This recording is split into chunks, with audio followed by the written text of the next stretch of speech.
Hello, my name is Erica Reed. I'm with the Center for Musical Arts, and one of my jobs is interviewing our faculty members to get to know them better so that if you are considering starting classes, you know who you might be working with.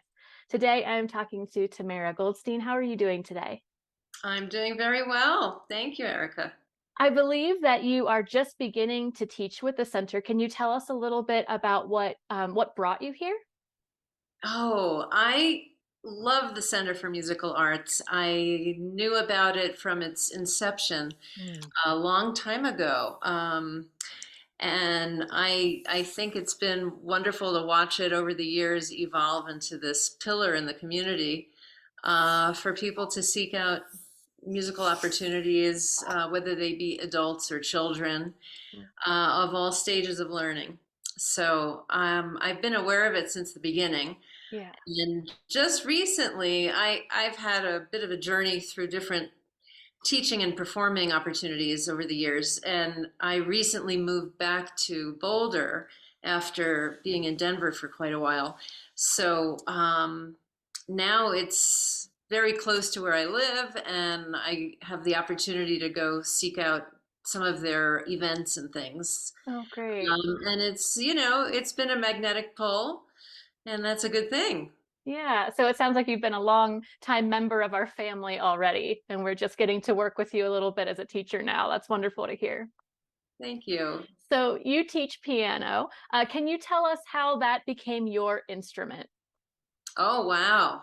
Back to the very beginning. Mm-hmm. Mm-hmm. Whew. Well, I was born into a family that included violinists, and I started on the violin actually, and I love it dearly. I am drawn to strings in general, um, but it just seemed so much harder for me than for the other people in the house who became professionals or already were professionals. So I gravitated towards the piano because it looked easier, and lo and behold, I was completely duped.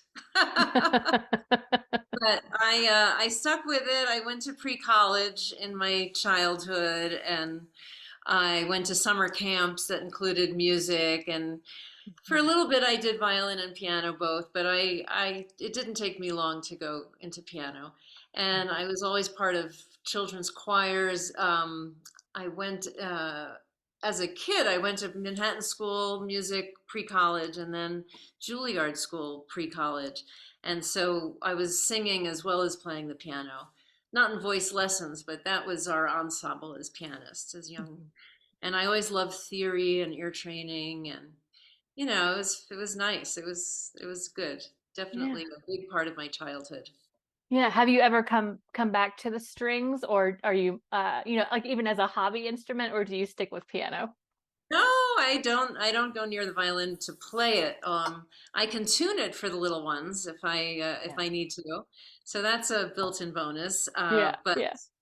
yeah, no, I don't play. I play a lot with string players, and that's Mhm. always been true since childhood, I suppose. Um, so I've had a career of sorts in collaborating with mainly upper strings, lots of violin, and I did that in various environments. Um, and so I consider part of what I do as a colleague and also as a mentor for young string players is teaching as well. And I Yeah. take great pride in that kind of teamwork that I try to instill. And I try to instill the sense of teamwork as a piano teacher too, in that, you know, we come to a piano lesson as a laboratory, as a workshop, as a place to try things out and inspire both directions, even. I love when little kids have metaphors that I never would have thought of because, I may not have seen The Little Mermaid yet or something. Right. And, there's so many creative ideas that go both directions in musical teaching of all kinds.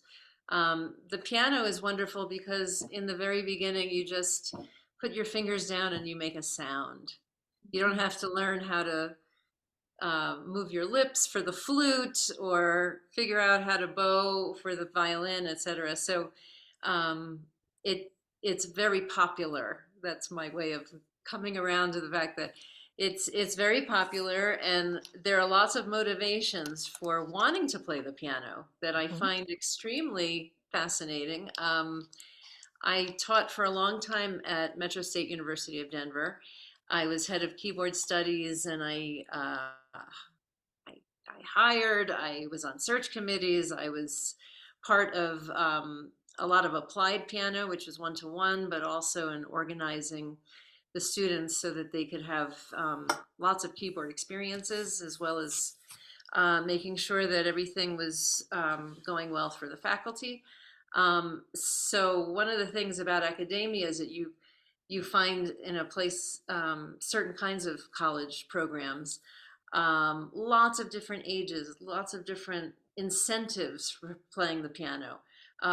They were already a nurse in a former career, and they had three kids, and now they're coming back to school. There's all kinds of that, as well as teaching teachers how to teach, like Mhm. instilling Suzuki pedagogy, which is just honing in on listening at the very early stages for kids, and some of the most wonderful games with children I learned when I was around Suzuki colleagues. I did a decade playing at the Colorado Suzuki Institute in Snowmass Village, Colorado, outside of Aspen. And so for a decade, I watched these colleagues of mine just make music so fun. I mean, Yeah. I had certain kinds of piano teachers. Some of them were kind of famous, and some of them were concert artists and had taught for a long time, but these teachers were vibrant and making up new ways to create games and Yeah. lighten up the whole approach to lessons. So I've had a lot of different influences. When I was I went to Indiana for my undergrad, and then I went back to Juilliard for a master's. And my master's, I taught secondary piano with a team of pianists who were, given a certain fellowship to teach non-piano majors, but they were music majors. Like a terrific trumpet player would be in the class because he had to pass a certain level of piano, that for instance. So those were the students there. So they were all really bright, and some of them had a background, some of them didn't. But I learned how to organize a lot of thoughts for adults that way because we had a supervisor, terrific lady who had lots of sheets of how to group scales together, how to make practice ideas, form a checklist and figure out a way to make what you had learned in music theory apply to your piano lessons. There was all kinds of ways that we connected things on different levels. I also was certified in Suzuki piano, but I don't use that all that much. I Mhm. did that when I was in New York. I came out to Colorado first for a romance, and then I was here for a while. And uh, by the end of the first year, I had amassed wonderful piano students on the side, but I really wanted to meet colleagues. I really wanted to meet other folks and performers and people who were still practicing, that kind of thing. Yeah.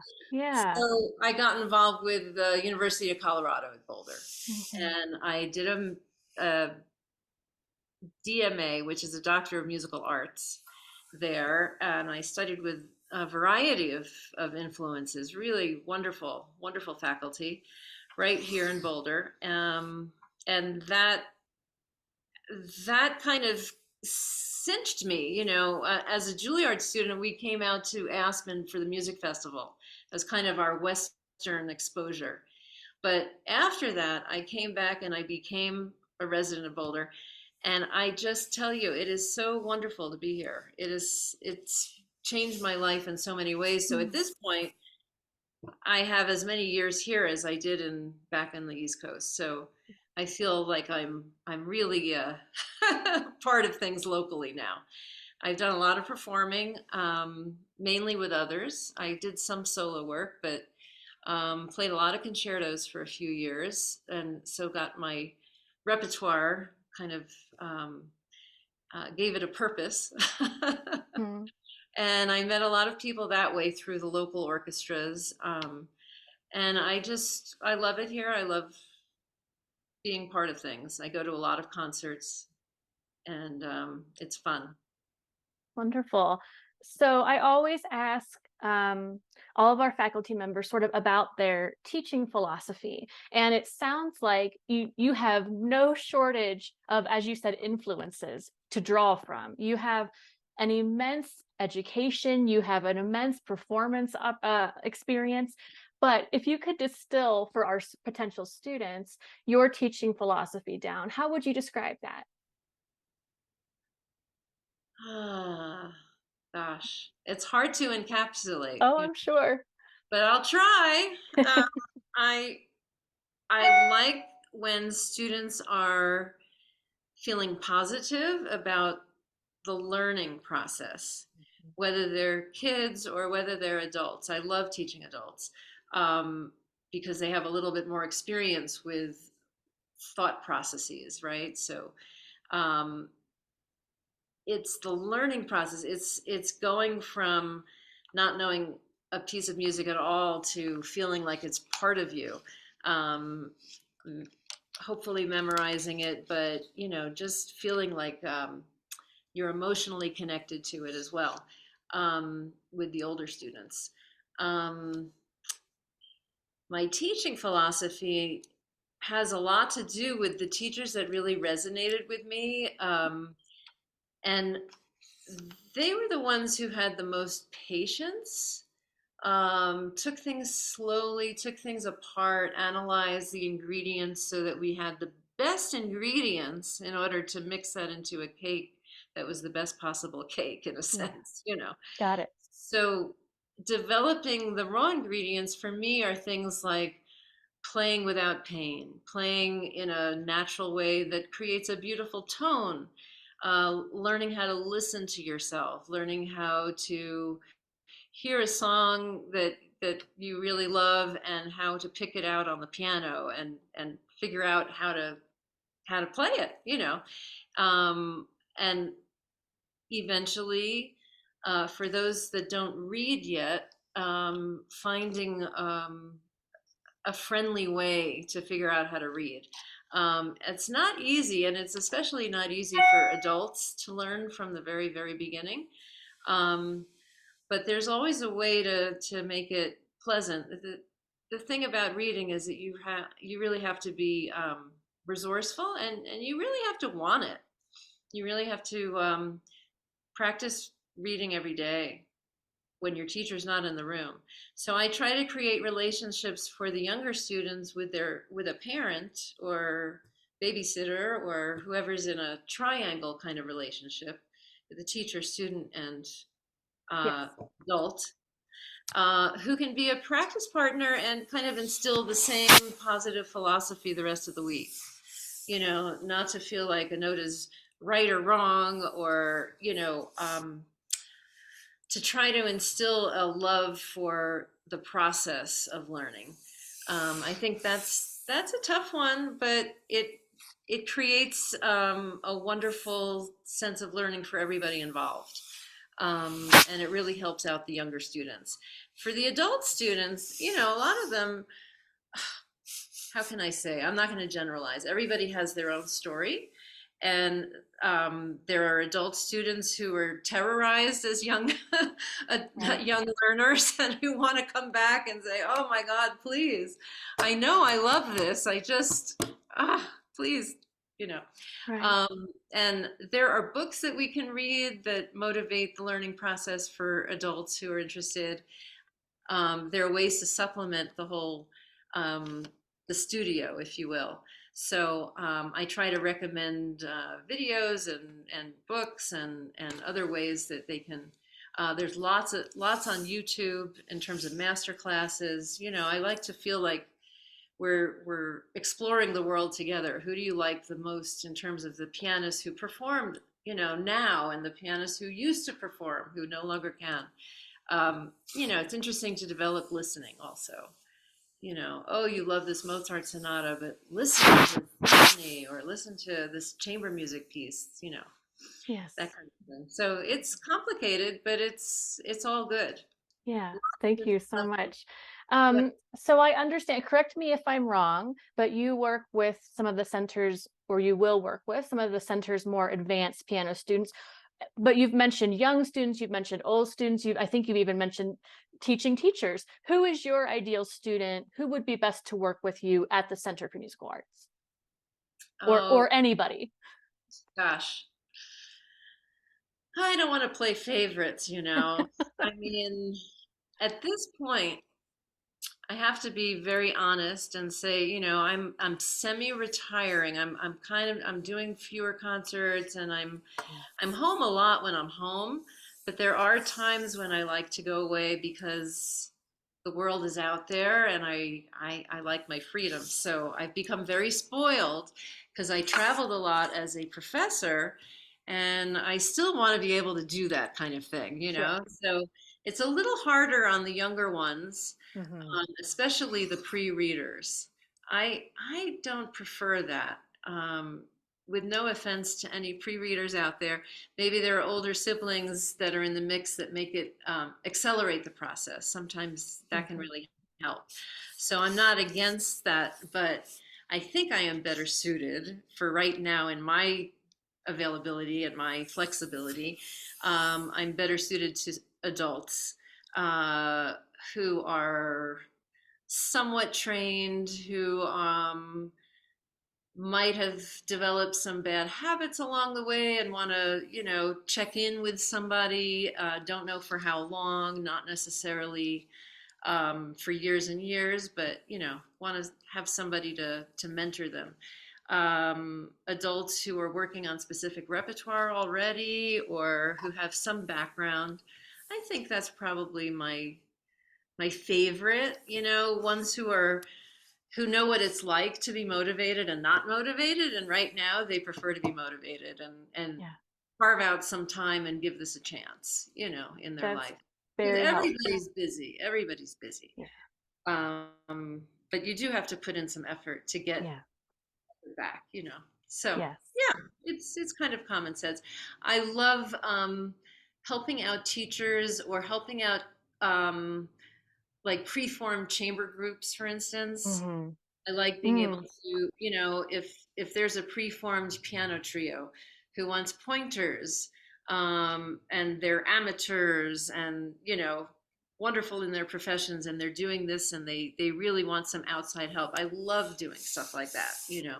And sometimes that becomes a 4 lesson package rather than, you know, a semester. But I like to leave myself open to different kinds of needs out there because I think music is a need. I mean, the news out there is so frightening sometimes, and music can be very therapeutic. It can really give us a wonderful way to escape some of the stuff that, you know, we all need a respite. Yeah. So music is a gift you can give yourself, that you can give your kids, give your grandmother. You know, it's good. It can only be good. I like to think of it that way. Wonderful. So, is there anything that we haven't talked about that you think would be helpful or interesting for prospective students? I mean, I think you've covered a lot of ground, including this chamber opportunity. I think that's really fascinating. Is there anything that we haven't covered that you think would be important for students to understand before working with you? Thank you. Um, One of the things that makes me a little bit distinct about, you know, what I love to teach. I had almost 25 years on the as a staff pianist and a coach at the Aspen Music Festival in the summers. And I worked almost exclusively with string students there of a pretty high caliber. Some of them were young and gifted and, you know, wanted another. Um, my role there was to incorporate what they're doing on the violin, let's say, into a violin and piano piece. And so something like that, um, that can be really useful at all ages too. And I just want to put that out there as another possibility, because I really have, um, I work with violin colleagues, for instance, who are in the Colorado Symphony and in some of the ensembles downtown in Denver. And um, what I find working with the string students is that the sooner the better, that they learn to listen differently, and they learn to learn their music a little differently through the chords and the piano part. And sometimes that can be very useful pre-college, and that's also on a project basis. It could be, you know, in that kind of thing, a half a semester package or something like that once they get established with their repertoire. In terms of the piano students, I think we've covered a lot of it, except that a lot of pianists, they like to have church jobs, or they like to accompany their friends on songs and vocalizing, small groups, sometimes piano duets. And I would welcome any of those kinds of combinations. I love the piano duets, piano duos, and it really is very different from learning solo. So Mhm. I'm I like to think of myself as a patchwork. Yeah. I'm so glad we're talking about this because typically I'm talking about an instrument in a vacuum. We really are just talking about learning violin or learning percussion. And it's been wonderful to talk a little bit more about that collaborative process and how that's also something you need to learn and practice and study, and how that's an entirely different sort of realm of Yeah. musicality. And so it's really interesting for me to hear about that and consider that as part of the music studies that we're offering. Yeah, it's fun when like their friends outside, or their siblings, and they're playing a violin and piano piece together, Mm, or a mom and a kid, like there's parents who love to play for their kids. Well, some of them are more secure than others, and it's great to have somebody to just play for sometimes. So that's another part of the mix. Um, anyway, I don't mean to confuse things. I love to play, and I love to bring joy to the piano experience in whatever way I can. yeah, it certainly sounds like you have all the tools in the toolbox to do so. Oh, there's so much out there. I am just a little bit. I do like to keep it positive, and I guess that's something that I've learned through my life. Lots of different approaches. Yeah. So, you have to find somebody who's right for you. Yes. Yeah, as a Yes. in the search for a teacher. There's so many different kinds of personalities and approaches. So I appreciate your talking to me. Yeah, well, I appreciate your talking to me. And I apologize. I said Goldstein earlier. This is Tamara Goldstein I'm talking with. And I Oh, wanted it's to, quite all right. I said it and I knew I'd messed it up and I wanted to apologize for that. But Tamara, it has been so lovely to talk with you today and to get to know you. And I know that our students are going to be so excited to work with you and maybe see you perform with us in the future or something like that. Great. Yes. Thank you so much, Yeah. Eric. Thank you very much.